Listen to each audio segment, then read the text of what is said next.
Part 2 of Democratic Government, Chapter 6. Let us read about Legislature. The central legislature is called Parliament or Sansad.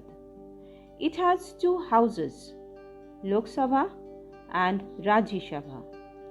The composition of the Parliament includes the President, the Lok Sabha and the Rajya Sabha.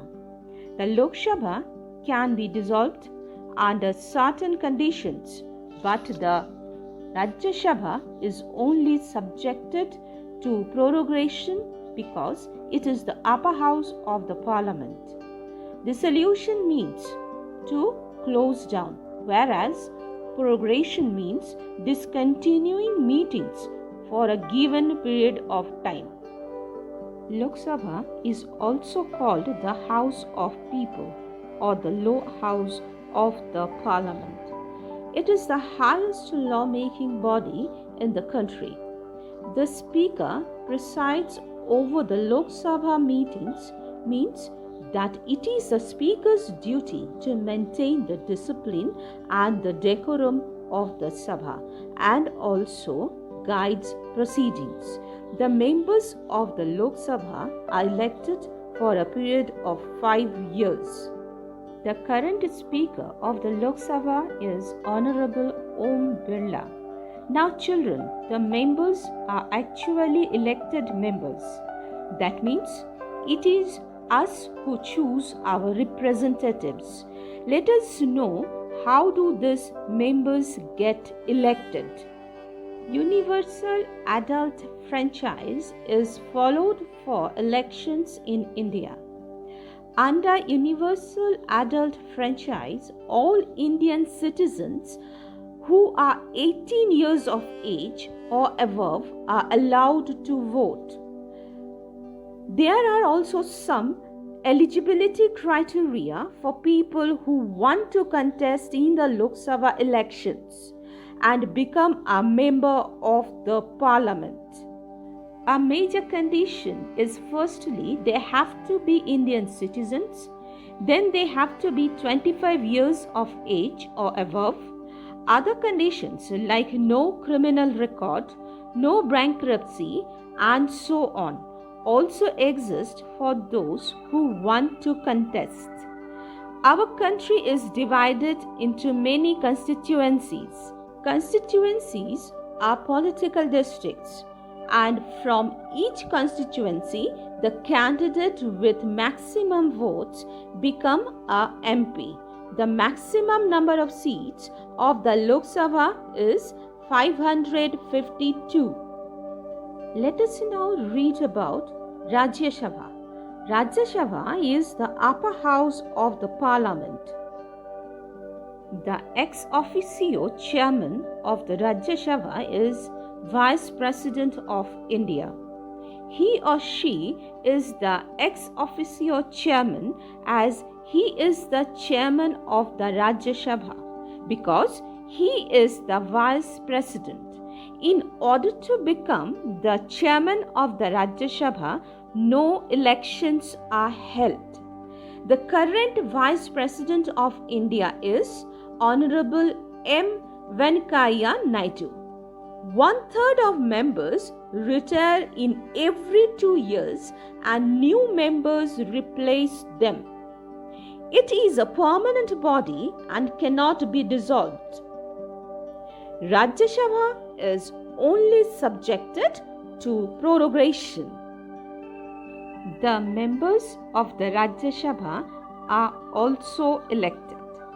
The members of the State Legislative Assembly elect the members of the Rajya Sabha. Maximum members of the Rajya Sabha amount to 250, out of which 238 are elected by the members of the State Legislative Assembly and 12 are nominated by the President. They are elected for a period of 6 years. Let us now read about the executive. The President is the ceremonial head of the state of India and also the Commander-in-Chief of the Indian Armed Forces. Dear children, the Indian Armed Forces comprise of Indian Army, Indian Navy and Indian Air Force. By ceremonial head, it means that the actual administrative and political power rests with the Prime Minister, and only for official and for ceremonial purposes, the President is considered the head. The President is elected indirectly by the Electoral College, consisting of members of the state legislative assemblies and members of the Lok Sabha and the Rajya Sabha. The term of the office of the President is of 5 years, and the current President of India is Mr. Ram Nath Kovind. Now let us read how the government is formed in a democratic country like India. We already know that in India, the government is for the people, by the people and of the people. All Indian citizens 18 or above are entitled to vote and elect their own representatives under universal adult franchise. Indian citizens can contest the elections either as independent candidates or by forming or joining any political party.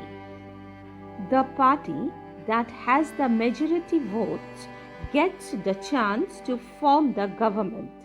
If no party gets absolute majority, then a coalition government is formed. Let us assume that the total number of seats are 100. So for simple majority, we need 50 plus 1.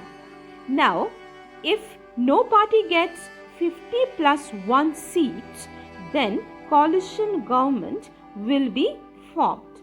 Let us assume that Party A has 30 seats, Party B has 20 seats, Party C has 10 seats, and Party D has 12 seats, and so on. Party A tries to get support from other parties, C and D. So, A, C and D form a government with 30 plus 10 plus 12 seats, which is equal to 52 seats. This is called coalition government. The members of the majority party elect a leader among themselves who is appointed as the Prime Minister. The Prime Minister then forms the cabinet and the council of ministers. The leader of the party that has the second largest number of members in the parliament is chosen as the leader of the opposition.